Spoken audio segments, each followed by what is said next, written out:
Thank you.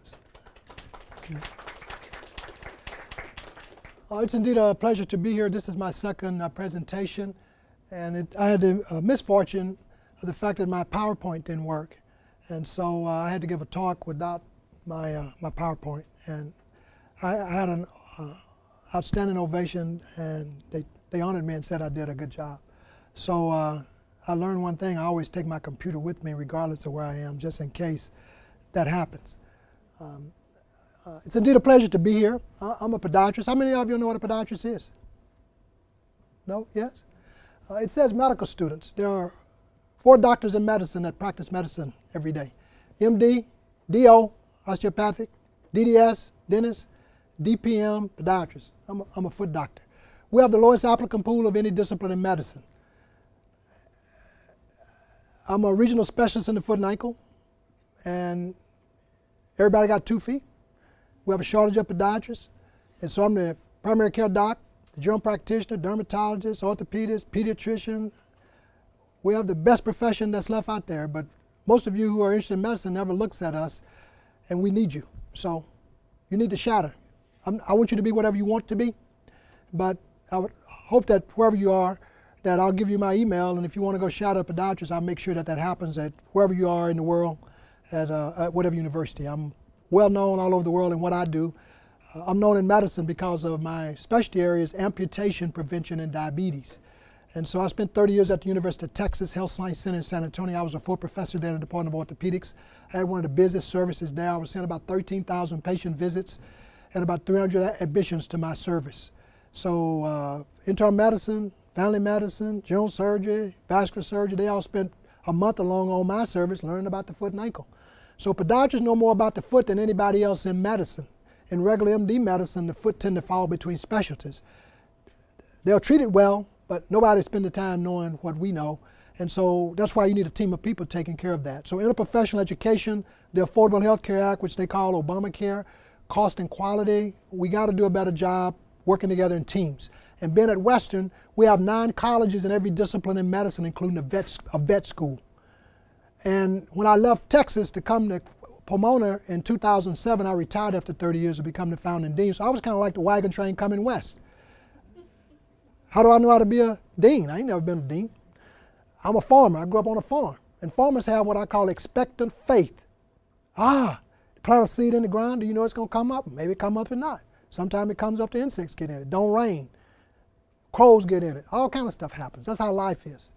So I learned all of my lessons about life and struggle on the farm, which I absolutely hated. I was so glad to get out of there to go to college and never want to go back. But now I love the farm. And let me move on. But I had a great career at UT. I told you about the fact that how busy we are dealing with diabetes. So as a podiatrist, I have to know everything that an MD and a DO know. If I don't know that, I'll kill somebody because people are very sick. And I save more legs. I can prevent 30% of heart attacks as a podiatrist by palpating your pulse from your belly button right below that, here, down and behind your knee, and asking you about 14 questions. And so there's room for everybody on the team, whether it's the DO, the optometrist, the podiatrist, the dentist, the pharmacist. I mean, if I want to know something about a drug, pharmacists know more about that than anybody. I'm going to call him up because I ain't got time to know everything about that. I want to be sure I'm getting it right. So that's why we have a round table and not a top-down table and working together. So I think if you all are interested in that, as you look forward to that, that's how you become that. So I'll move on and I'll get into a few specifics. Academics. So everybody wants to know what's the GPA, what's the MetCat. Is that what gets me in school? That's the bare minimum. There's some thresholds of what the medical school, dental school, optometry, podiatric medicine may have.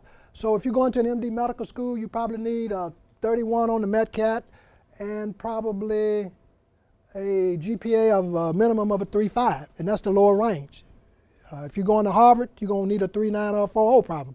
So different medical schools, there's tiers of medical schools. So you need to score in a certain range. Now do everybody have that? No, because they need some diversity and they need other things. And so that's why it's a range, and so you don't know. My wife is the most practical person I know. I have 2 kids. So this is what she told them when they got ready to go to college. She said, you should apply to some college you wish you could get in, some you think you should get in, and some you know you should get in. So that's kind of how you have to look at medical school. And if you didn't do well at the beginning, That don't mean that life stopped because you didn't have a 4.0 in your first year. I had a C+ average, which at that time it was a 3-point system, not a 4. So that would be a 2.5. I made A's in biology and chemistry my first semester in college. This is 1968.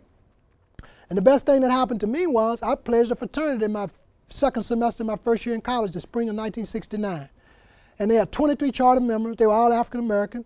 And I don't know y'all know any history of what was going on in 68, but that's when they was rioting and we killed Martin Luther King and what's his name? Robert Kennedy. There's a lot going on. And a lot of things were changing in civil rights. But the guys I was in pledging under, they were all on the dean's list. They were leading in the university, and I couldn't believe that these guys was that smart. So guess what? I wanted to be like them. So they were going to medical school, dental school, law school, getting their MBA. I said, wow. And one of them told me I could go to medical school. So I told my mother that summer, I said, I think I want to be a doctor. And growing up on the farm, she didn't know nobody. She didn't know nothing about no degree. So she said, go see Dr. Willis. He was the only African-American doctor in Longview, Texas. That's about 50 miles west of Shreveport, about 120 miles east of Dallas. So I went to see Dr. Willis, and I visited him 3 times. And guess what? I love what he did. I'm going to be Dr. Willis. It's like watching TV. I think I'm going to be Jay Leno. You have to have something you see that you want to emulate. You know, and so and that's what I did. And so I came to San Francisco. I went to North Texas State. Some of y'all went to Sac State, the state colleges, and everybody don't go to Berkeley. But you can learn just like people at Berkeley. So they ain't no better than you. You've got a mind, you can go learn, be anything you want to be. And so I came to San Francisco in 1971, off the farm. And I spent 4 years. I went back to Texas as an intern at UT in the county, and I did a foot surgery in Atlanta. And then Dr. Bogie, my mentor in San Antonio, offered me a half-time job to come and teach the residents in San Antonio. So I had a vision to go integrate podiatry in a major academic health center, and I didn't put a timeline on it. So because the Hispanic population was so big in San Antonio, about 83% of the county hospital was Hispanic, Mexican-American primarily, and probably half of them didn't speak no English. And I never took a Spanish class. I took German. So why in the heck did I take German in college? I should have taken some darn Spanish. It would have been useful. I didn't know, but the patient had to teach me how to learn Spanish, and they interpret for me, and I'd memorize, and I'd start speaking Spanish. And guess what? I got pretty good. I fell in love in Spanish. So basically what I'm saying is the last 4 semesters I was in college, I was on the dean's list. So it's not where I started, it's where I ended up. How did I get motivated? So everybody don't make all A's at the beginning. And it's hard to overcome that to get a 3.8 if you started out with a 2.5. That makes sense. But that don't mean that you still can't go to medical school. You can do a post-bac, you need to do stuff and show that you're challenging yourself, and you can have to show growth. Because once the light goes on, people only want to see, are you capable? And somebody will probably give you that chance. At this program today, I had a health advisor from Cal State East Bay, which is Old Hayward. And I told him that I just had a student from there, and he was in a post-bac. Well, the admissions committee wasn't going to give him an interview. But I'd met him somewhere, and I talked to him several times on the phone and had encouraged him. And when I looked at his stuff, this kid needs an interview. He's kind of right at the threshold. Give him a chance. If he goes interview well, let him go. And guess what? My students who, I was saying 3.3 and 23 on the MedCat for podiatry, take the same class as all the DO students, 225 medical students. And guess what? I got some 3.0s and 3.1s and 3.2s that's going as high as the guys with 3.8s and 3.9s. So that's our motivation, your ability to learn. My brother and all my family's in education. My brother say, hey, Lawrence, it's all really about learning. And guess what? As an elementary high school principal, he told me what I needed to know as a dean of a medical school. He said, Lawrence, there are 4 things you need to know as a dean. I said, what? What do you want them to know? How do you know they learn? How do you remediate? And how do you enrich? He said, that's all you need to know. So I spent all my time, what? Making sure that the faculty ask the right question. How do you know? Meaning, understanding of what the clinical problem is. So I have case conference on Tuesday and grand rounds on Wednesday at UT for 30 years. That's how I held the residents accountable for their growth. Growth doesn't start until we admit where we are. Self is the biggest deterrent to growth. Think about that. And then my father told me once, he said, son, all the tomatoes don't ripen on the vine at the same time. No student at the same place at the same time. And when I came to California, man, you don't need talent to grow nothing on the farm out here. It just grows. I'm amazed. I came home one evening, and I have all these rose bushes. I came out of the thing, and that rose bush was that tomato plant. Man, I had one in bloom, one was here, one was there. Man, I got my Nikon camera, man. I started shooting them pictures. I said, this is that rose bush, the tomato plant. And now when I show that, I said, look at this bush. What do you see here? It's all maturing differently. And so I had to teach my kids that. I took my son to Target one night, came back, and I'm sitting there in the chair, and my daughter said, Daddy said, you took Bernard to Target, you got to take me to North Star Mall and get me this, that, and the other. I looked at her and I said, what are you talking about? I said, come here, sit here, sit here. I said, don't you ever again tell me you want me to do something for you because I did something for Bernard. I said, what I did for Bernard was between me and Bernard. It didn't have anything to do with you. You can negotiate anything you want to with me, but leave Bernard out of it. And guess what? They still remember that today. I hope I made a point about the traditional student, non-traditional student, the correct, the route. The key is we all have to be forgiven. Nobody's perfect. We come in the world a baby, we don't know nothing. Go to medical school 4 years, you come into an intern, they're just like that baby coming out of the womb to me. I said, you got some knowledge, but you still don't know nothing. Admit it. I know you don't know nothing. Say, I don't know. Let's move on. Let's go learn. But that's what you have to do. People want to act like they know something when they don't know nothing. Important. So, let's see. So challenge yourself, science, liberal arts. I would tell you that you need to take as much sociology and psychology as you can, because the best doctor understands the psychosocial aspect of who the culture and who these people are. Every resident I've ever trained, I had to ask them, who is Miss Flores? They would say, 49-year-old lady, diabetes, ulcer on her toe, focal gangrene, tell you all these facts. I said, wait a minute, Bill, who is Miss Flores? Their confidence dropped, they can't tell me nothing about who the patient is. Where they grew up, what their mama did, how do they work, what their family, do they have kids, grandkids, all that. That's what's important. Do they look happy? Is there any joy in them? Do they look sad and worried about something? Well, all that's going to affect their health. So it's really mind, body, soul, spirit of who we are. So that's a very important part of medicine. So whenever I miss something, I do surgery. I mean, I've done the best flat foot or bunion operation. I broke that bone. I put a screw in and I did it perfectly. 2 months after, thing ain't healing. What's going on here? Well, Bill, under some stress. When that autonomic nervous system gets turned on, body don't heal the same. That hemostatic mechanism to say everything heals in 6 to 8 weeks, throw that out the window. Maybe it's 3 or 4 months. I don't know. But if I don't understand that about the patient, I can't dialogue with them. I can't meet them where they are. And so that's a whole different aspect. I had a resident once that got his degree was from NYU, and it was in anthropology. And his name was Karim Khan. He was from Pakistan. I hated Karim Khan because he would always throw curves in everything I tried to talk about, because he had all this anthropology and psychology, and he had all these theories of stuff, And then I got mad. I had to go start reading anthropology and philosophy so I could dialogue with him, if that makes sense. But, it's a process of learning and growing. Diversity is so important in understanding cultures and why people do what they do. And let's see. You got to do more than just go to school. After I moved here, there was an intern that was struggling in San Antonio. So the chief resident called me up and said, Dr. Harkless, Bill is not doing, he just seemed like he can't make it make sense. And so she shared with me. I said, well, let me give him a call. So I called him and talked to him a little bit. If residents struggle, they struggle in 3 areas. They're poorly organized, they don't set priorities well, and they can't summarize information. They may have been AOA in medical school. If orthopedics had 6 interns every year, one of them would struggle, and they struggle in some of those 3 areas. And on July 1, that's when residency start.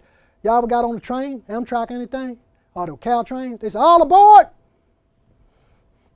Train is on the track, July 1. Guess what? Some people don't know how to get on and off the train. How do you get on and off? Do y'all know? I'm going to go to that. Let me see. I think I got my next thing here. This teaches you how to get on and off the train. Got to seek the truth. These are my 7 things for success, but I got an 8th one to add to this. Recognize you don't know. Ask for help. Share. And get insight, perspective, and approval. Now, insight, perspective, and approval means what? That means you need to have your own personal board of directors, like IBM and Apple and AT&T and the companies. They pay people $60,000, $70,000 a year and give them stock to give them advice and counsel. Well, people will give that to you if you just ask them.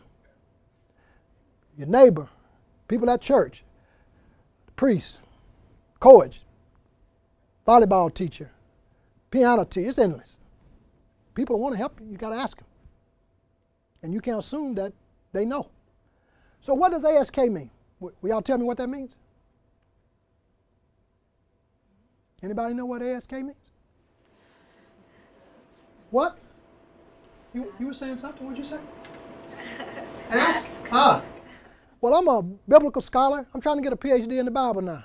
As I got old, my grandmother told me I need to know that, so she told me I'll understand it better by and by. I didn't know what that meant. Now I kind of have a little idea about what she's talking about. But Matthew 7:7, Scripture says, "Ask and it shall be given, seek and ye shall find, and knock and the door will be open unto you." Guess what I'll say about your generation? Y'all ask, but you do very little seeking and knocking. Yeah, y'all think everything gonna jump out of this little thing here. If it wasn't for people, these things wouldn't work. Somebody gotta nurture you and love you and do all these other things that this can't do. And if without that, you ain't gonna be nothing to do nothing. It's very important. So, asking and it shall be given, seeking you should find, knocking the door will be open to you. And I will tell you that I meet students all over the world all the time. I give them a card, they may click me, interested in something. Then I wait in silence. I don't hear from them. Hear from them when there's a crisis, something going on, I need something. They don't just seek advice and counsel about what they're doing and how they're doing it and just the whole process. My son was like that. I call him up once a week. "Daddy, why are you calling me? What do you want?" "I don't want nothing. I just want to give you some love." "Well, what is that?" I said, "Well, if you ain't going to talk to me, you may miss your blessing. I may want to bless you with something." So that's all people want to do. They want to share their experiences with you so that you can be successful. And there's a scripture in John says, "I am the way, the truth, and the life." So your professor in biology, your advisor at the pre-health thing, they're your way. They understand and can give you direction and where you need to go. You have to have the discipline to do the work, to study. Nobody's going to give you that and prepare. But you need the other insight, perspective, approval, and share with people. Be a giver, help. God didn't put us here to be by ourselves. I would tell you this, that the students that are by themselves, loners, they struggle worse. And I'll tell you a story. When I went to North Texas as that student, I was taking German, English, zoology, chemistry with this guy named Ip from China. And guess what? Ip was making A's in English and I was flunking. And I've been in America all my life. I said, "How can this be? He can't barely speak English. He's making an A." Guess what I did? I went over there and befriended Ip. That's the best thing I ever did in my life. Guess what? Ip knew that chemistry. Maybe I was going to memorize and make a high C, but he'd explain it to me where I'd have some principles and background and apply that principle. Guess what? I was making a high B, low A once I got with Ip. But I didn't go to Ip until I done my homework. I didn't go leech off of him. I did my work. Then I go talk to him. Same thing. When I went to medical school and came to San Francisco, I found out who the 7 smartest guys in the class ahead of me were. I went to each one of them. So what I need to know to pass? I go to work, class, give you a handout, know the handout, all of them said the same thing. Guess what? I asked them for all their old tests. Did they give it to me? If I asked, nobody told me no. Now I can make an excuse, say, well, those guys were white, or they didn't do this, or they was Mormon, and they were Jewish, and come up with all this excuse and blame game, but I asked. I've never asked somebody to help me that didn't, if I asked. Now, if they didn't help me, they sent me where I could get the help. I had to go do a little work, but they directed me where I needed to go. And here I am today. And the dean of UCLA Medical School was my roommate. I was a year ahead of him. He was the vice chancellor of UCSF when I came here. And the chancellor at Irvine was Michael Drake. We graduated the same year. I've known him for 40 years. So when I was getting ready to think about coming to this job, they said, Hercules, we chancellors. You smarter than we are. Come on, be a chancellor. Oh, I ain't thought I could be a chancellor. You have to see somebody doing it. So I have a thing I call a house of health. You can be anything in the house you want to be. NIH, CDC, HHS, chancellors, deans, professors, chancellor at Harvard, Stanford, you can be all that. I could be that tomorrow if I had another degree. If I had a PhD, I could be the head of Harvard and Stanford. They ain't no smarter than me, they can't work me. I already know that. I've been on NIH, I served on all that stuff. Been on the committees. I saw it. So I can tell you that. So dream big and be what you want to be. But you got to put these things in place. Now what this does is we all have peaks and valleys. We minimize the valley by having the board of directors to tell you how to maneuver, what to do, etc. The mentor is not going to tell you what to do. He's just going to give you that perspective. I was going to ask you, what is insight and perspective? Anybody know what insight is? How do you think about it? Anybody? You ever thought about it? You do that every day, right? You call your mother up and try to find out different things about what to do and how to do it. Yeah. Perspective is experience. It's where you sit, how you view things. And it depends on, the perspective is your experience, really. So if you ask a first-year medical student, son, you're going to get a first-year medical student's perspective. If you ask me something, I'm going to tell you, I'm not going to tell you how to go from here to San Francisco. I'm going to tell you how to go from the 5 from San Diego all the way up to Vancouver, right up to 5. I had a student once that was came to train with me from New York. We were having a barrier breaking session. I said, how did you know how to get from New York to Texas? She said, I put the GPS on. I said, you did what? GPS. I said, you didn't ask nobody? She said, no. I said, I can't believe you did that. Now, she could have sent me an email and said, Dr. Hawkins, I'm going driving down here. Said, do you know the way? You ever heard that song, Do You Know the Way to San Jose? Yeah. So what do you think I would have told her? I probably, about every 50 miles, I would have told her somebody I knew where she could have stopped and had coffee. Somebody would have probably fixed dinner. Somebody would have had to spend the night in the Ritz-Carlton in their home. Because I know people everywhere, all over the world. Got to tap into that. Nobody going to know that if they don't ask. So she didn't get her blessing. She stayed in a hotel instead of staying with somebody who could have fixed her the same thing they had in the hotel. And could have been anybody. Could have been a podiatrist, but I know people everywhere, so it's amazing. I love people, and I forget people. And that's a gift. I remember. I've had about 180-some residents I've trained and about 100 and about 1,000 students. I'm talking about podiatric medicine. I'm not talking about medical students and all that, just tons of them as well. PT, OT, every discipline, because I taught about the foot to everybody in medicine, because I'm the expert. That's what I realized, is that if I wanted to earn the respect of everybody at the medical school and the health science center, I had to give a lecture to every department there. Every conference, every rounds that they needed to know, I had to go give it. And guess what? You got 200 medical students, you got 200 graduate. You got about 600 house staff officers, about 25% turnover every year. The hardest part about education, what? You got to do it every day. My father said, bad part about farming is that you got to get up and go out and tend your crop every day. Now I got to San Antonio and I want to have me a garden. I want to teach my son about how to grow things. So I had this garden, and I'm being a doctor. I can't get up 5 o'clock, go to around at 6, and come home at 8 o'clock at night.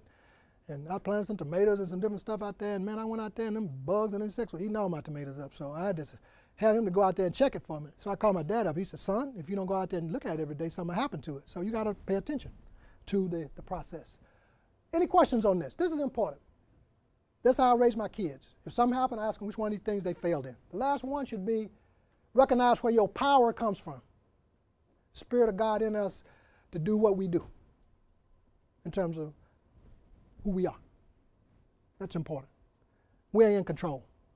I got here, I was giving a lecture to the medical students the 22nd of July in 2007. And I was looking at my watch and I figured I had about 10 more minutes before my lecture was over. And so I asked the lady, she said, yeah, 12 more minutes. And within the next 30 seconds, some say, whoom! And it was an earthquake. I'd heard all about these earthquakes. Man, everybody jumped underneath desks and all that. I'm saying, what's wrong? Ain't y'all listening to my anatomy lecture? It's like, oh, Dr. Hawkins, we had an earthquake. Oh, okay. But I'm just saying, there are things of nature, rain, things, we're in control. This universe, all these things that happen, it's amazing. So always remember that we're not. Habits of achievement, really important. Dean McLeod, phenomenal guy. He died last year. He was the vice chancellor at Washington University in St. Louis. My daughter went to college there. And she was just there for a 25th anniversary. She sent me a program. And he has this thing called Habits of Achievement. He's written a book. So this is not mine, this is Dean McLeod's, Washington St. Louis. But this is, they had a program called the Irving Scholars. And so this is what he would give them. Anticipate what's expected. Strive for self-knowledge and self-management. Self gets in the way. I had a female resident in 1992 gave me a poem. The title of the poem was Dying to Self. So growth doesn't start until we admit where we are. And sometimes we'll make excuses and want to say, well, Bill did it or Sue did it. It's really about self. Yeah. That was the hardest thing I had to do for my residents if they were struggling with something, is to get them to come to the introspection of where they are. And I love to have those conversations. I have to do the same thing. My wife wants to change me, but there are some things that she probably ain't going to change. And there's some things I want to change in her. But you know what? There's this blues singer called Johnny Taylor, and he had a famous song said, "It's cheaper to keep her." So I love that song. It's claim ownership. Whatever you do, own it. I'm amazed that I have an assistant that fixes my flights, and I'm trying to get her to act like it's hers. You got to own this flight. This is you sitting on this plane. I just happen to be in the seat. And if you treat everybody as if you own it, you're going to do a pretty good job. When something go bad, I feel bad. I said, we're better than that. I don't sleep when errors or something happen that we could have been better. We're not perfect. But it's a famous quote by a guy named Maxwell out of the UK. Said, "A mistake is not a mistake until you do it twice. Learn from it and grow." Always remember that. It's okay not to know. But you got to keep working. Claim ownership, pursue mastery. That's excellence. There's a famous quote by, I think it was Einstein. He said, "We are what we repeatedly do." Excellence then is a habit, not an act. Very important. It's the repetitions. How many of you have read the book called Outliers by Malcolm Gladwell? You have? Yeah. I want y'all to go buy that book and read it. Gladwell said you need 10. He talks about success. Everybody thinks it's, I got pulled up by my bootstraps and I did it all by myself. He basically says it's timing and opportunity. He used all these millionaires from 1835 to 45. If you weren't born at a certain time, you couldn't participate in that. He looked at the same thing in this technology revolution. Bill Jobs, Gates, Bill Joy. They had to be born somewhere between 1954 and 1956 to participate in that. But they had to be at the right place at the right time. Those guys were getting into the computer places at Michigan and Washington where they would do computer programming all night free. They got a key. They could slip in there. Everybody would sleep. They'd be in that program. That's how they got all them repetitions. He said you need 10,000 to become expert. After listening to that book and reading it, after about somewhere between 3 and 5 years in San Antonio, I probably had about close to 10,000 repetitions. I was seeing 40, 50 patients a day.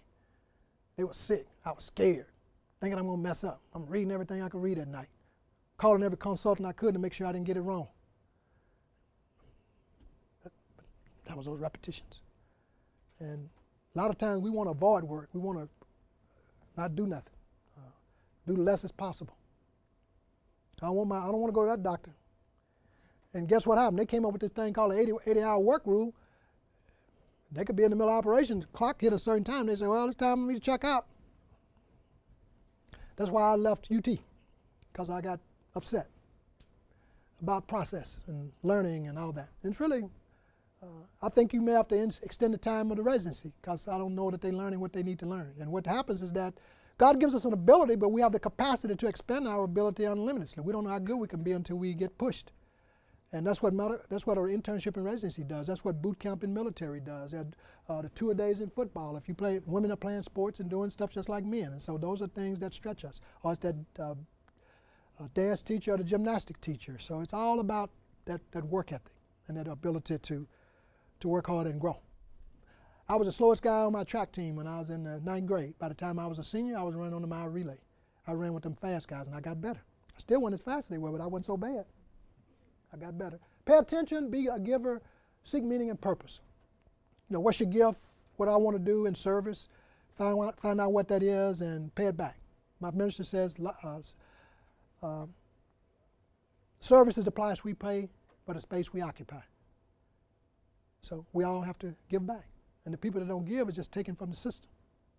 Everybody has something to give in service. And that's important. And people aren't happy if they're not giving. People got all the money in the world, they ain't happy. I see it every day. Very interesting. One of my residents called me up in 2008. He said, Dr. Harkless, how did you do that for 30 years? He said, didn't you get tired? Did you get tired of coming to conference on Tuesday morning? Every time you wanted to do something, there wasn't enough money, or they took something here, or somebody was throwing a curve at you with that, and that was happening all the time. Academic medicine, not always never enough money to do all what you want to do. But I said, no, I never got sidetracked with that. I was interested about growth, seeing the residents learn and grow. So every Tuesday, Wednesday, I had case conference on Tuesday. Every surgeon had to go to the operating room at the VA in county, had to come to conference. Residents had to present. If they didn't know nothing, they didn't get to go to conference. I didn't expect them to know everything, but I wanted to see that they were preparing and growing at some reasonable level. And I lost my point. Let me move on. Mine going too fast. Okay. Going to medical school. So you got a certain MATCAT to get in, but you got to have an interview. So I served on the admissions committee as a podiatrist for two three-year terms at UT for the MD medical school. So I used to interview about 15 medical students a year. And these kids were so smart, they could dialogue like they were Mitt Romney, Obama, or whatever. And I had 2 questions I asked all of them at the end. I said, if you could change one thing in the world, what would it be? Wow. What are they going to say? They had to have some life experience, as I said. You had to know more than just these canned answers. Very interesting. I learned a lot about them, how they responded to that. Then the last question I asked them, I said, what does it take guts to do? That would really stump them. Yeah, just dialogue. I had a young lady told me that if she could change one thing, she'd change education. She said she spent all the money between pre-K and 3rd grade. Take all the money out of the prisons. Damn, I want you taking care of me when I'm on my stick. You know, I mean, she was really good. It was really, really good. So when we interview, we want to know about humanism, how you relate to others. Empathy, caring, compassion, all of that, kindness. So really it's all about love. So if anything happens in life, not if it was bad, I always say there wasn't no love in it. So what do you know what love is? Does anybody know? I want all y'all to go read, after you leave here sometime in the next 2 days, the 13th chapter of 1 Corinthians. It's a book of love. And Romans 12. It tell you what it is and it ain't. It's real clear. I didn't say it, the good book said it. So that's how you hold your husband and your boyfriend accountable. I love it. So, if something happened bad, no love. If it's real bad, no love and respect. Got to treat everybody with love and respect. That's how patients expect of us. We have more authority than the minister if you're going to be in medicine. I call it trust. And guess what? I've operated on people and they let me do it again. I couldn't believe that. I call that ultimate trust. How did that happen? Well, you have to be honest. Something didn't go right, you got to tell them immediately when you notice. You got to tell them why, what I was thinking, why I made that decision. And then what are you going to do about it? My worst case is I bring the grand rounds because I want the residents to see that I wasn't perfect. And I get to see how you have the relationship with the patient. It's really all about that. I've been sued about 8 times in my career. It never went anything after getting through the discovery. I mean, you know, I'm not perfect, but I wrote great notes and all of that. And residents hated me because a note should say what they have, why they have it, and prognosis. Only you know whether you didn't know nothing. But did you admit it? I love that. Very important in the process. So communication skills. 2 reasons everything failed in life. Ambiguity of expectation, lack of memory. And back to habits. Anticipate what's expected. Better write it down. Chinese proverb says no memory is as firm as faded ink. So the best residents and students I had, I'm a 3x5 card guy. Every problem on the foot and ankle should be summarized on the front and back of this 3x5 card. That's how finite the information is. And textbooks are written about diseases. Patient come in and say, my foot is swollen, it aches, it's red, it's swollen, stings. They don't say I got this or that. So you got to take all that and make it make sense. How do you do that? Well, I give them an outline. I used to write guidelines. So I took a guideline, ended up with about 10 things on the outline, 1 through 10. And it says etiology, epidemiology, natural history, risk factors, clinical presentation, differential diagnosis, what they have, why, and prognosis, ancillary tests, labs, x-rays, MRI, whatever, and treatment, conservative surgical.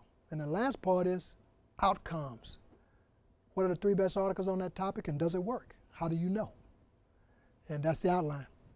I'm going to stop. He said I had 5 minutes. Of course, I need to take some questions. Let me see. Did I make sense? So, no memories is from his fading list. Residents that has a list, if I say, what are the risk spectrum of vascular disease? On that thing, that's 14 questions I ask every patient. I can tell you whether you're going to heal by asking you those questions. I don't have to even look at your foot with so much experience. Very seldom wrong. Well, if you don't have those things on a list, you can kind of memorize it. But if you think you remember it and you go write your note, and then you go read your note, and you go back and say, what did I miss? I bet you there's 3 or 4 things you missed. But guess what? You do about 5 or 10 repetitions of that, then you're going to remember. Then you become like the history professor. I used to worry about how the history professor could talk about the War of 1812 like he was in the war. But he was like Malcolm Gladwell. He had a lot of repetitions. That's all he had. That's what happened. I think I'm about through here and we'll have a question. Yeah, we talked about self-appraisal, and ambiguity of expectation, lack of memory. The 2 reasons everything failed. Wasn't clear, and I forgot. Everything boils down to those 2 things. Write that down. And it'll be funny when we get there. Let's see. Yeah. So, I hope I made some sense about how to learn and how to do this better. Help one another, share. You'll be amazed in the process. Any questions for me? Yes? Had you ever made a huge mistake diagnosing a patient? How did you overcome it?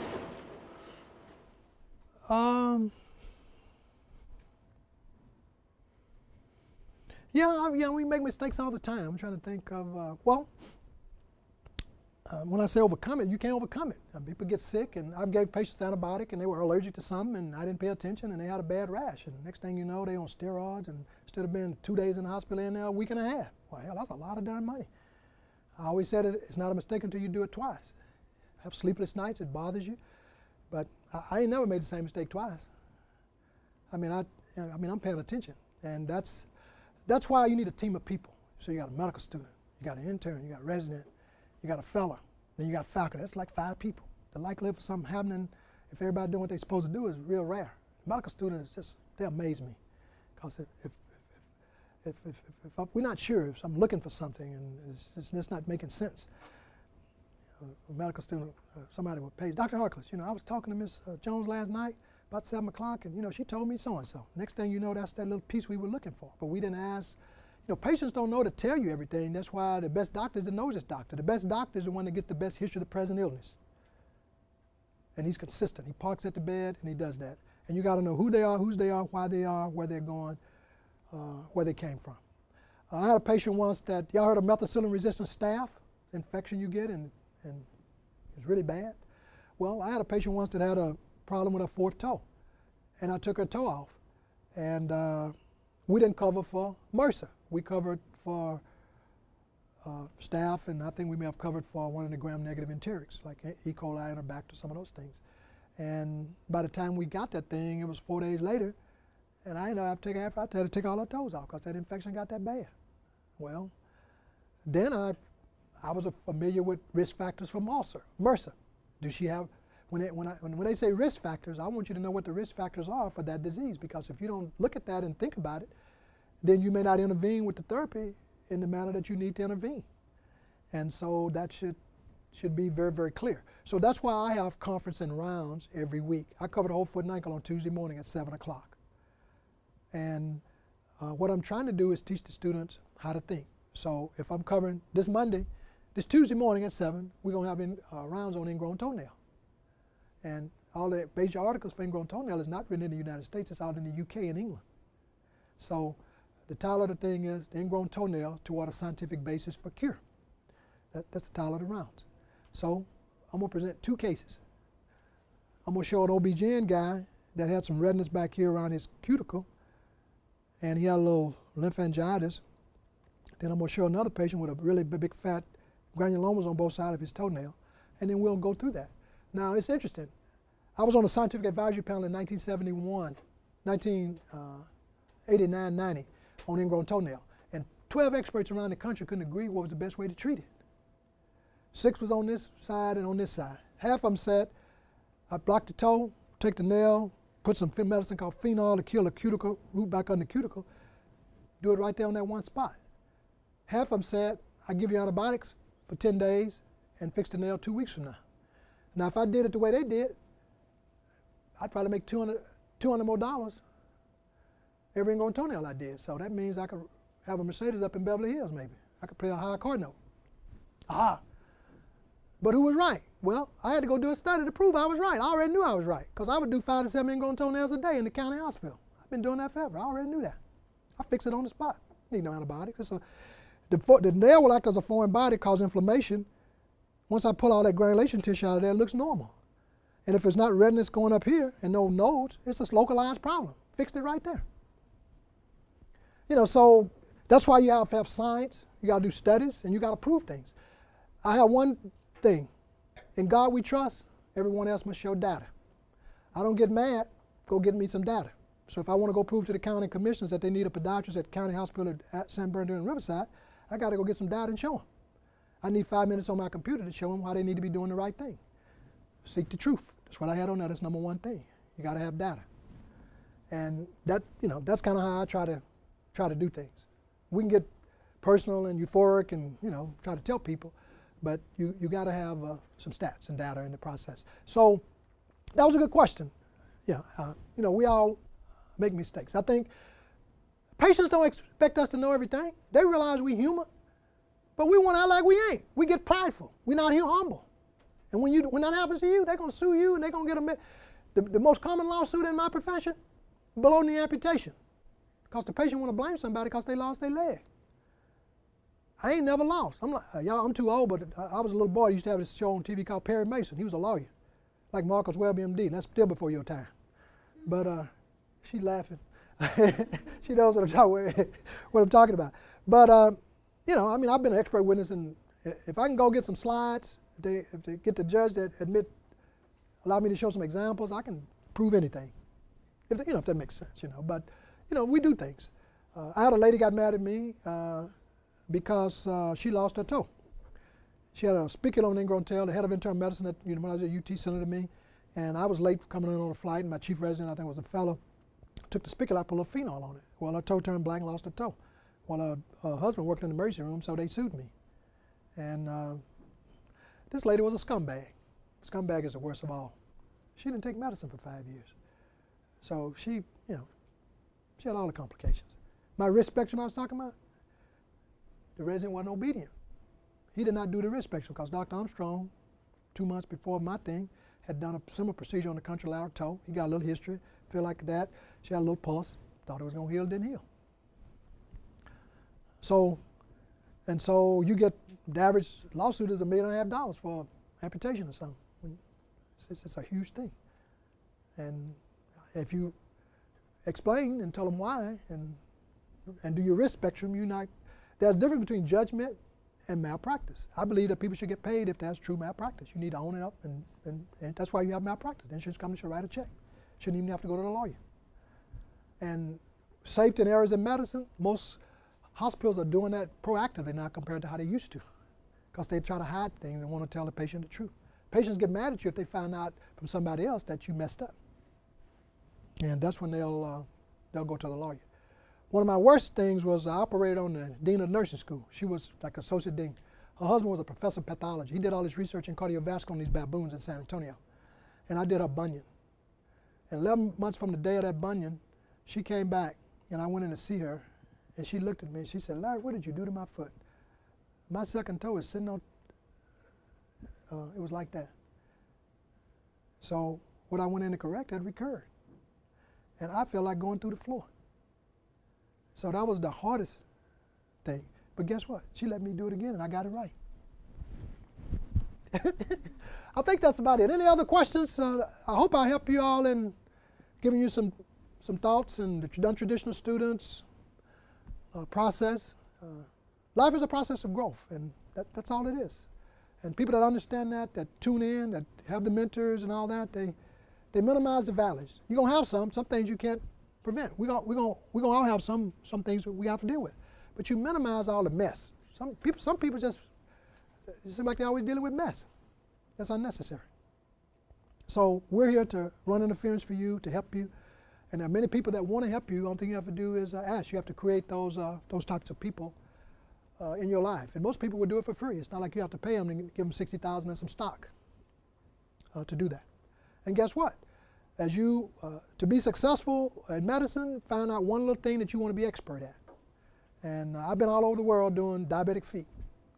The Brazilian Diabetes Association honored me last October. They gave me the Saving the Diabetic Foot Award. I couldn't believe it. I hadn't been over there since 2001, but I went probably from 93 to 2000, I'd go there 2-3 times a year. So we set up clinics. I did a lot of teaching over there. And I used to take stuff and give them stuff, and I ain't thought about that. I'm Melinda Pedrosa from Brasilia, called me, Dr. Harkless, you helped us so much and helped us establish stuff. We're going to honor you at the meeting this year. Will you come to Brasilia? I couldn't believe it. I was in tears. So my grandmother was like that. She died at 87, had diabetes 50 years. I used to give her insulin shots. Never thought I'd, from the farm, be in medicine. And when she died, the minister said, Mother Beckwell was an organizer. She served the community for 87 years. And I was so sad. I was crying. I used to live with her some. And after about number 5, the guy, I said to myself, you know what? If I can make half the contribution Big Mama made, life is great. So my sadness became joy. I was all excited after that. Let's go have a party, celebrate our life, because she did everything. She had a store. She had a 6th grade education. She could have been Obama if they let her do it. I'm serious. She could do everything. Sent our 3 kids to college for me. Had land. It's amazing. I called my daughter. Her name was Mary Jane, so I called my daughter Mary Jane. She never met my grandmother, but I think that's part of the genes off the same old block. Thank you all. I appreciate it.